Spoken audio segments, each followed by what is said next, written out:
Let's stick with the energy transition. And just 18 months ago, Tritium was the poster child for Australian ingenuity in this area. Would-be Prime Minister Anthony Albanese visited its Brisbane plant in the 2022 election campaign and extolled its tech and its employees. President Joe Biden did the same when Tritium launched its Tennessee plant. Its award-winning electric vehicle charges caused its shares to skyrocket. Its market valuation peaked at more than $4 billion. But then things went awry, as Ed Boyd reports. Australian electric vehicle charger maker Tritium is in serious trouble. It's burning through cash, its debt is increasing, and it's just been forced to close its Brisbane factory, resulting in the loss of about 400 jobs. Analysts say Tritium desperately needs to raise capital within the next 100 days to prevent it from taking more drastic measures.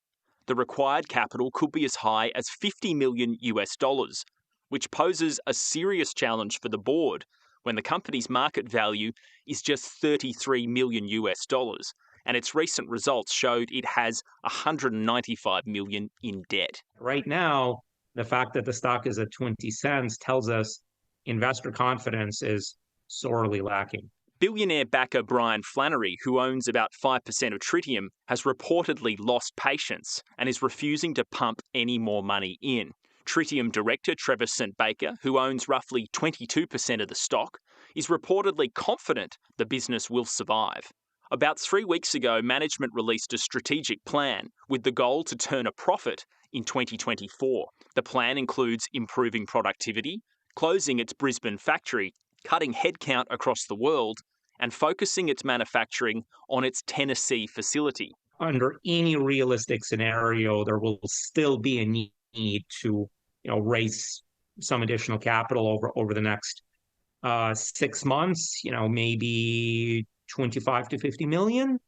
And that is larger than the entire market cap of the company today.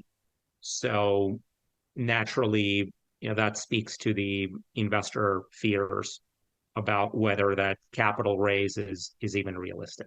The idea for Tritium first came about in 1999, when a group of University of Queensland students dreamt of and then built a car powered by the sun. It was called the Sun Shark. And you watch this car, drive on the sun only, and it's not much more than the power of a toaster. And it just makes you think that there was a better way of doing transportation and electrifying transportation. And that really ignited a passion in myself and the other founders to sort of start something to take that technology we developed in that race and take it out to the rest of the world. The Sun Shark came third in the 1999 World Solar Challenge, and its secret was a liquid-cooled motor inverter. We'd taken that technology, liquid-cooled technology for motor inverters that is usually reserved for on board the vehicle, and we'd applied that to a stationary electrical equipment, which is not normal. And even to this day, we see a lot of our traditional established competitors in this space really look at that and go, oh, that looks like something that's a bit too difficult to do. Founded in Brisbane in 2001, Tritium has now sold more than 13,000 electric vehicle chargers in 47 countries around the world.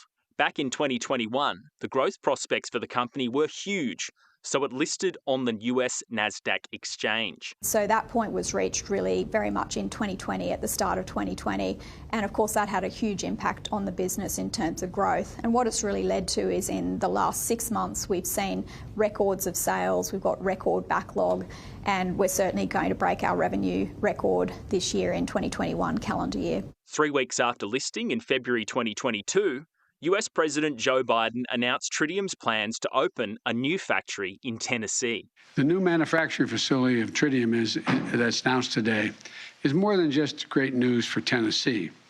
Yes, it's going to create more than 500 good-paying jobs in Tennessee, but it's going to deliver greater dignity and a little more breathing room to workers and their families, and it's going to have a ripple effect beyond and far beyond the one state. This generated a huge amount of publicity for Tritium. A few days after the announcement, the share price peaked at $15.70, valuing the company at about $2.7 billion. Prime Minister Anthony Albanese has visited Tritium's Brisbane operation numerous times, most recently 7 months ago, when he talked up its potential. This company, Tritium, which has grown in a very short period of time to operate in 42 different countries. It is a growing company in one of the growth industries globally that we are seeing. And the capacity that they have to grow further is just extraordinary. Tritium achieved record revenue in the first half of this calendar year at $112 million, but it burnt through lots of cash. Its reserve fell from $71 million in June 2022 to just $29 million in June 2023. The cash burn has to slow, otherwise the company may not survive. Analysts say Tritium's customers are now worried about the company's future and its ability to provide warranties and service electric chargers well into the future.